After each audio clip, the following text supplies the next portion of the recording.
দেখেন, দুর্গম এলাকা, এখান থেকে অন্তত 50-60 মাইল দূর থেকে রুগীগুলো খুব ত্যাগ স্বীকার করে কষ্ট করে এখানে সেবার জন্য আসে। একটু দুঃখজনক, এখানে ইমার্জেন্সি হার্টের খুব ভালো মাপের 2-4জন ডাক্তার থাকতো, খুব ভালো মাপের হাইফাই ডাক্তার থাকতো, এই লোকগুলো সেবা পেত। সেবার থেকে যে মানুষ কী পরিমাণ বঞ্চিত আপনাকে বোঝানোর কোনো ভাষা নেই। আজকে কয়টা দিন এই যে আমি এখানে ভর্তি, আমি হাটে ঢুকি, আমি দেখলাম মানুষের যে দুর্গতি, আর যে সব ডাক্তার আছে ওরা হিমশিম খেয়ে যাচ্ছে। কিন্তু যেই মাপের ডাক্তারের দরকার এই মাপের ডাক্তার এখানে নেই। যে পরিমাণ মাপ, যেই পরিমাণ হাই কোয়ালিফাইড ডাক্তার দরকার এই পরিমাণ ডাক্তার এখানে নাই। তাই আপনাদের মাধ্যমে সরকারের কাছে বিনীত নিবেদন করছি, অন্তত এলাকার মানুষের এই জানমাল নিরাপত্তার জন্য যেন সরকার একটু দৃষ্টি করে বড় মাপে অন্তত কমপক্ষে 5 জন ডাক্তার যেন মহেশপুর হাসপাতালে নিয়োগ করে। এটা আমার বিনীত অনুরোধ। মানুষ যেন অন্তত একটু সেবা পায়, একটু শান্তি পায়। এখানে যে আমরা রুগী এসছে সেই বিশেষজ্ঞ ডাক্তার কিন্তু এখানে নাই। আমরা দূর দূরান্ত থেকে অনেক কষ্ট করে আসি, আসার পরে এখানে সে মূল চিকিৎসা আমরা হতে পারি না। অনেক সময় আমাদের এখান থেকে ট্রান্সফারে যশোর যেতে হয়, ঝিনাইদহ যেতে হয়, যার জন্য আমরা অনেক ভোগান্তি পাই।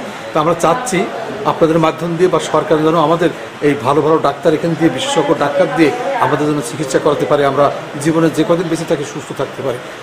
আমার অ্যাজমার সমস্যা আছে, অ্যাজমার সমস্যার ডাক্তার এখানে কিন্তু নাই। তারপরেও আমার অর্থের জন্য হয়তো আমরা যেতে পারি না দূরে। এখানে যদি ভালো বিশেষজ্ঞ ডাক্তার থাকতো তাহলে হয়তো আমরা অনেকটা এগিয়ে যেতে পারতাম। আমাদের নিজস্ব দিক থেকে সুবিধা হইতো, অর্থ দিক থেকে সুবিধা হইতো। সন্তানে গেলে ভাত তুলে দেবো না নিজের চিকিৎসা করবো, কোথায় যাবো? আমি গ্যাসের সমস্যার জন্য গতকাল ভর্তি হয়েছি, যে আজকে হচ্ছে গিয়ে মাথা যন্ত্রণা, তারপরে পেটে ব্যথার জন্য স্যালাইন দিয়েছে। মেডিকেল অফিসার এখন মানে নেই বললেই চলে, যে কারণে আমরা আসলে উপসহকারী কমিউনিটি মেডিকেল অফিসাররা আউটডোরে সেবা দিচ্ছি, যেটার চিত্র আপনারা দেখতে পাচ্ছেন। মোটামুটি অবস্থায় আর কি। আজকে আসলে এনসিটি কর্নারে রোগী দেখছি, এখানে আপনার প্রেশার, ডায়াবেটিস, আপনার শ্বাসকষ্টের রোগীগুলো আসে আর কি আমাদের এনসিটি রুমে আর কি। নন কমিউনিকেবল ডিজিজ যেগুলো সেগুলোর চিকিৎসা দিচ্ছে আর কি। জি, এখানে মহিলা পেশেন্ট তো আসে, গর্ভবতী যেগুলো সেগুলো আসেন, সেগুলোর আমরা প্রাথমিক যে চিকিৎসাগুলো সেগুলো দিয়ে থাকি। আসলে আমার মহেশপুর উপজেলা ঝিনাইদহ জেলার ভিতরে সবথেকে বড় এবং একটা উপজেলা, এবং এটা একটা বর্ডার বেল্টের একটা উপজেলা। আমার এই উপজেলাতে আউটডোরে, আমার হাসপাতালে আউটডোরে প্রতিদিন গড়ে প্রায় 300 থেকে 350 রোগী আসে। তো বর্তমানে আমার যে মেডিকেল অফিসারগুলো সংকট আছে, তারপরেও আমরা চেষ্টা চালাচ্ছি আমার হাসপাতালটাকে সুন্দরভাবে চালিয়ে নিয়ে যাওয়ার। আর বিশেষজ্ঞ ডাক্তারদের ক্ষেত্রে আমার এখানে যে বিশেষজ্ঞ ডাক্তারদের যে পদগুলো আছে সে পদগুলো বর্তমানে খালি রয়েছে।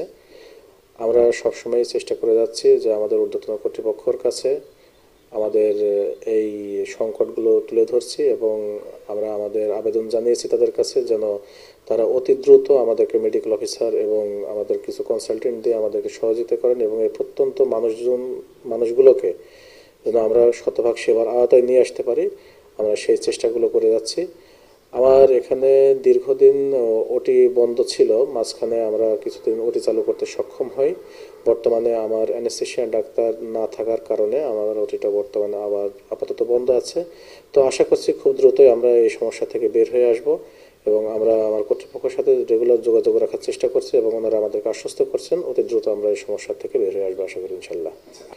আসলে এ বিষয়ে আমরা যেটা করতে পারি সেটা আমরা আমাদের ঊর্ধ্বতন কর্তৃপক্ষের দ্বারস্থ হয়ে সবসময় তাদেরকে আমাদের দুরবস্থার কথাগুলো আমরা জানাই, এবং পরবর্তীতে ওনারা আসলে প্রায়োরিটি বেসিসে এগুলো সিদ্ধান্ত নিয়ে থাকেন।